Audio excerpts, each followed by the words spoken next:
Hi everyone, welcome back to another gameplay of BTD6. Now, to celebrate the 500 subscribers, I have downloaded the Steam version of BTD6 and now I have it on my computer. I've also bought some new components to make my computer a little stronger.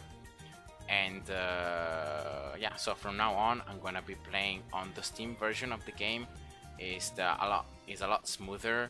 There is almost no lag, and because the game has been adapted to run on computers as well, there are some tricks that make the gameplay a lot faster and a lot easier, namely the hotkeys. Now this is super useful so that you don't have to pick every tower, you don't have to like upgrade it singularly, and especially like the upgrade paths as well, like super useful. Now there are a lot of hotkeys for all the towers, and that's why at the moment I'm learning them, but it's not like I know some of them, but slowly I'm gonna learn them all. And so exploiting that, all of this new stuff, I'm gonna also start recording on 1080p, and so the quality should be a little better as well. So yeah, that was the quick news. So now let's just continue with the advanced maps. I'm gonna use Monkey Knowledge for this half cash gameplay, and yeah, let's go with another brick. I'm gonna use Open for this gameplay for the very simple reason that this map has this huge wall that is gonna block the line of sight, very similar to what happened to Peninsula. Depending on where you place the towers, you can see that the line of sight changes. And there is also the ability, you can place also towers in this left side, and you can also remove here for cash these bricks, so you can have like more room, but the problem stays the same. So you're still gonna be limited by this wall to attack the balloons.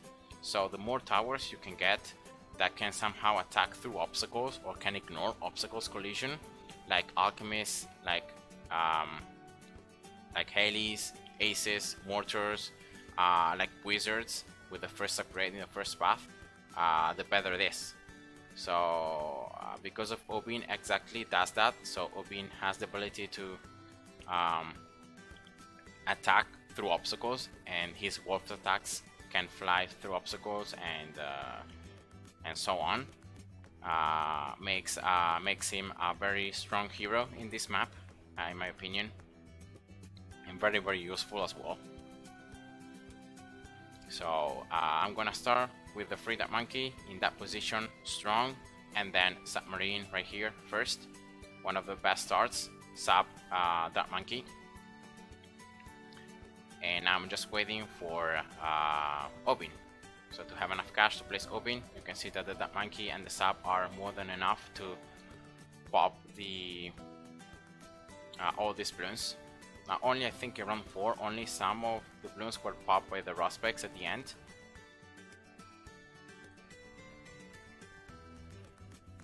So here we go, that's Obin. So I'm gonna place Obin in this case as close as I can to this sub, and as close as I can to the top side.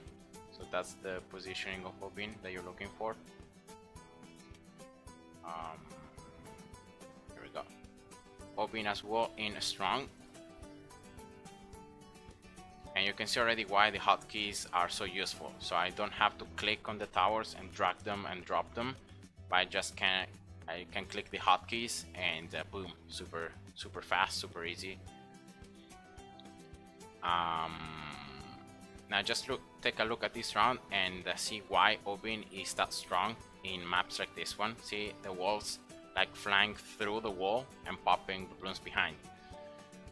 And the more the game goes on, the better these things are gonna become, because then I'm gonna get a village, I'm gonna buff Obin with an alchemy, so its range is gonna increase, and at a certain point it's gonna be able to start attacking the other side by default continually. So now sub 001, and then I'm gonna get it 002. So pretty standard start here for the half cash gameplay. Nothing too too crazy or too different.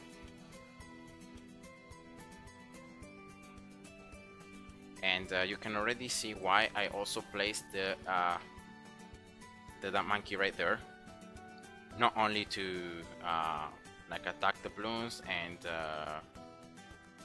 do some extra damage, but as well, after I'm gonna get the advanced intel, the submarine is gonna be able to start attacking the Bloons as they turn, because they're gonna be in range of the Dark Monkey, and so that way I'm gonna gain insta damage. So as soon as the Bloons enter in range of the sub and they can be attacked, because the Dark Monkey is here, the sub is gonna attack them.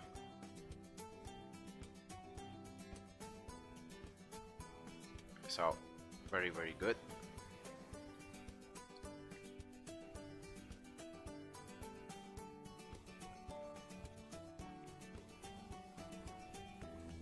So just waiting here for the sub, really. 002. Here we go. Now the camo balloon around 24, I'm gonna pop it with Opin, so with brambles. I will not bother getting this that monkey 002 yet. I think it's just better to get first the sub 202. And as well, lat balloons. Opin can pop lat balloons. Of course, I'm gonna need to wait until lat balloons are actually in range of Opin, so that he can pop the lat layer, and then the submarine can finish them off. But it should work perfectly. So here we go, 202 sub. So now I'm gonna get this that monkey 002. So now also the extra range should make the sub able to attack a little longer these Bloons. So that also is a gain. So not only the ability now to detect and pop camo Bloons for the sub, but also more range.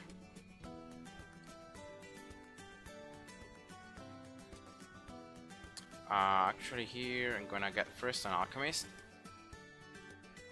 right here. So be careful, place this alchemist so that it's close to Opin, but it's not super close, because you're gonna need this alchemist to buff the second sub and not Opin. So remember, this is important. So place the alchemist close to Opin, but not that close. So yeah, that's just a little trick. Okay, now this one is strong as well. I'm gonna start upgrading the second sub 002 first, and then 202.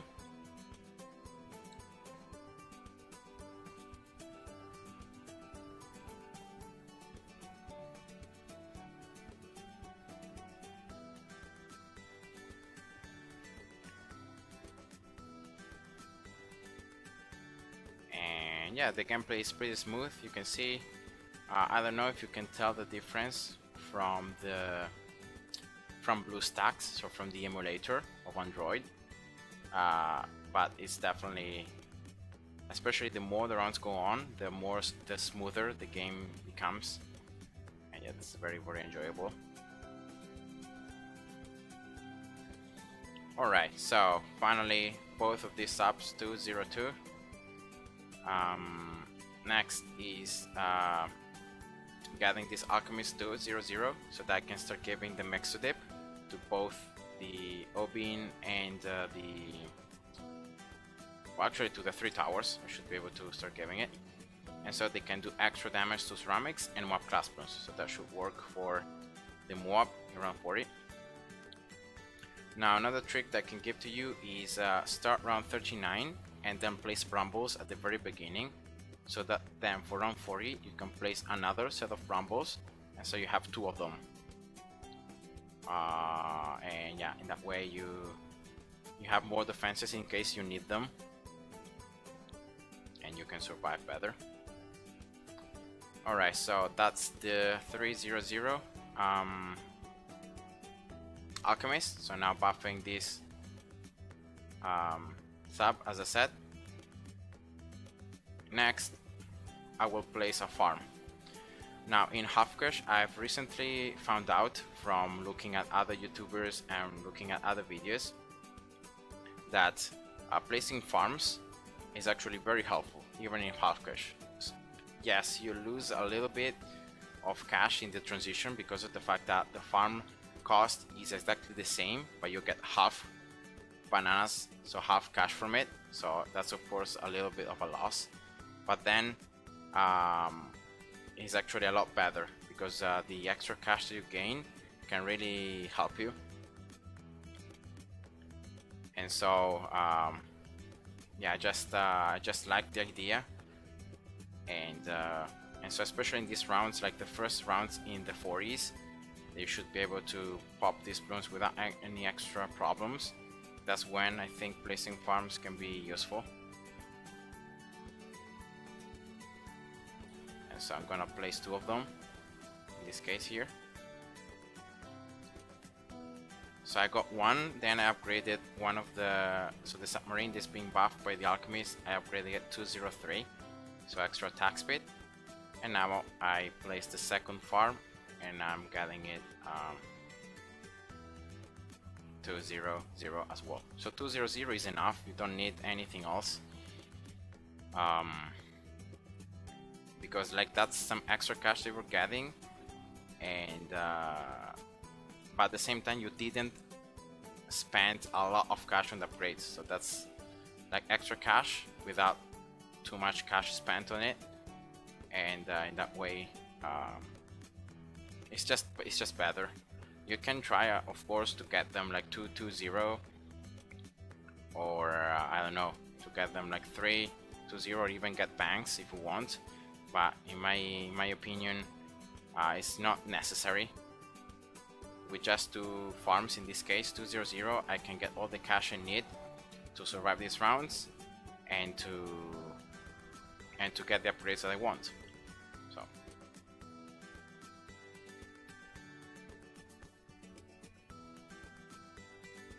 oops. So let me collect that now. Very, very important, placing this wizard. Okay, so let me just go slow here. I just want to place this wizard, very, very important, placing it super close to the alchemist. Okay, here we go.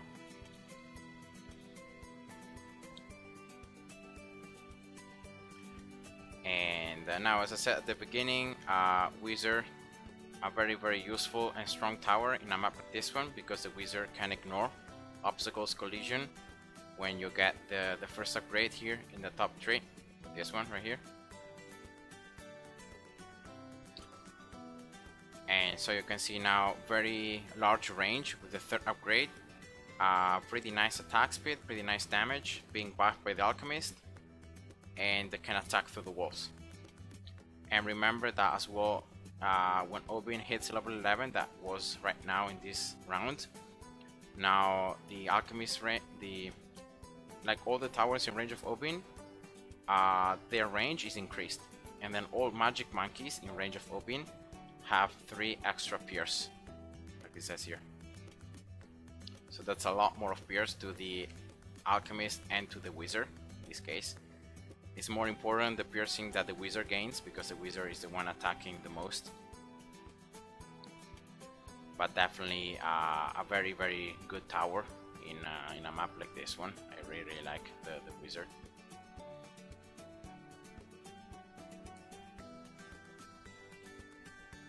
And now next part of the strategy is very simple.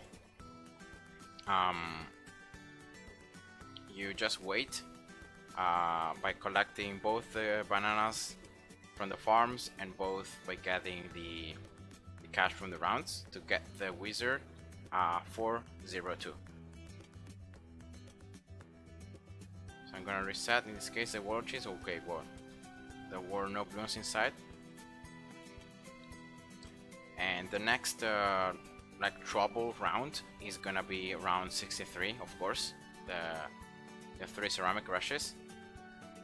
and is exactly for that round that getting the arcane spike, so the 4th upgrade for the wizard is the way to go, because the wizard gains damage, gains piercing, gains attack speed, and that deals extra damage to ceramics and mob class Bloons. So that's all upgrades that are gonna be useful not only round 63 but then in all the next rounds, and you should be able to get it exactly for the beginning of round 63, and that's all you need.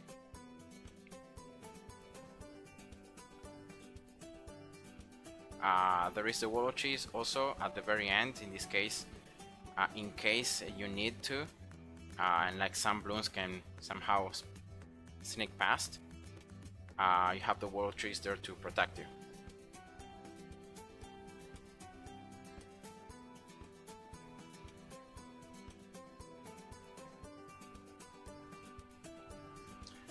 So next part of the strategy is getting a village, so increasing even further the range of this wizard and the range of all the rest of the towers, especially Obin as well.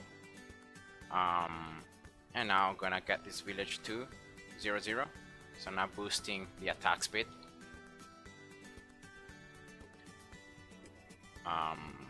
And now in this particular map, I don't think getting like mob presses or getting more subs or like getting a bomb 203 or other normal towers that I get for half cash is that useful, because of the fact that Obin and the wizard like start attacking the Bloons from the other side of the wall.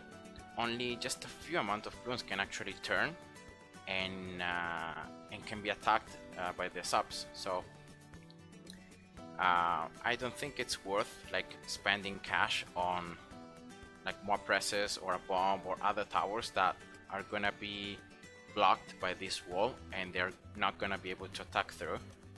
So the best idea is just continue to place wizards. So continue to place these towers that can attack through the walls, and in that way you're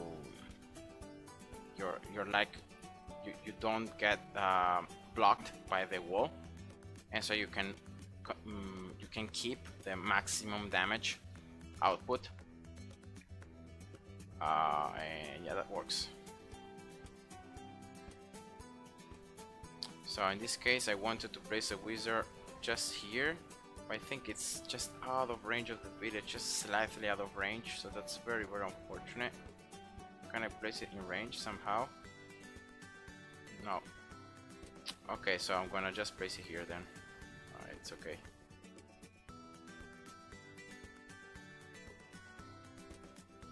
That's just unfortunate. I thought I could place the wizard right here, but it's just slightly off the range of the village. Oh well. And yeah, so getting again another wizard, in this case 302, and then for round 79 I should be able to get it 402, so another arcane spike wizard, and boom. Now I could sell these subs because most of the damage is coming out of the wizards, but I'm gonna keep them, especially for round 80. And from all those rounds, like round 76, round 78, both ceramic rushes, when there are a ton of Bloons, some Bloons can actually be able to sneak past, and so having the extra damage from the subs is better. So you can see, right, even in this round, some ceramics can sneak past, and so having the subs attacking them is just better. So that's why I'm not gonna sell them.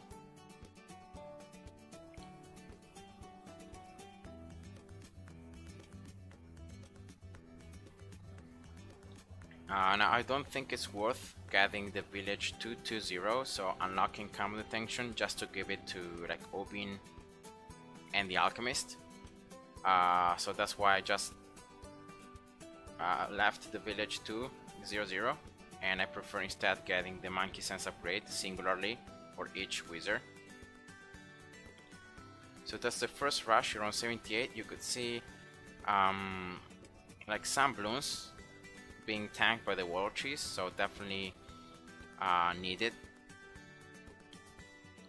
But I should be able to get here another gain spike for the second rush. Anyway, to not take any risks, I'm gonna just reset this Water Cheese just in case. So in that way I can be sure that I will survive as well the second camo ceramic rush. Alright, and then what I can do is get another alchemist here to buff this wizard, right? So that both wizards are being buffed.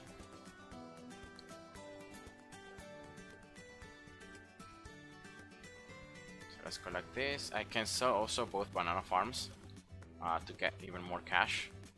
I can reset this, I can place this, then I can get this. Here we go. And that's around 80. Super easy. So I hope you enjoyed and see ya. Bye bye.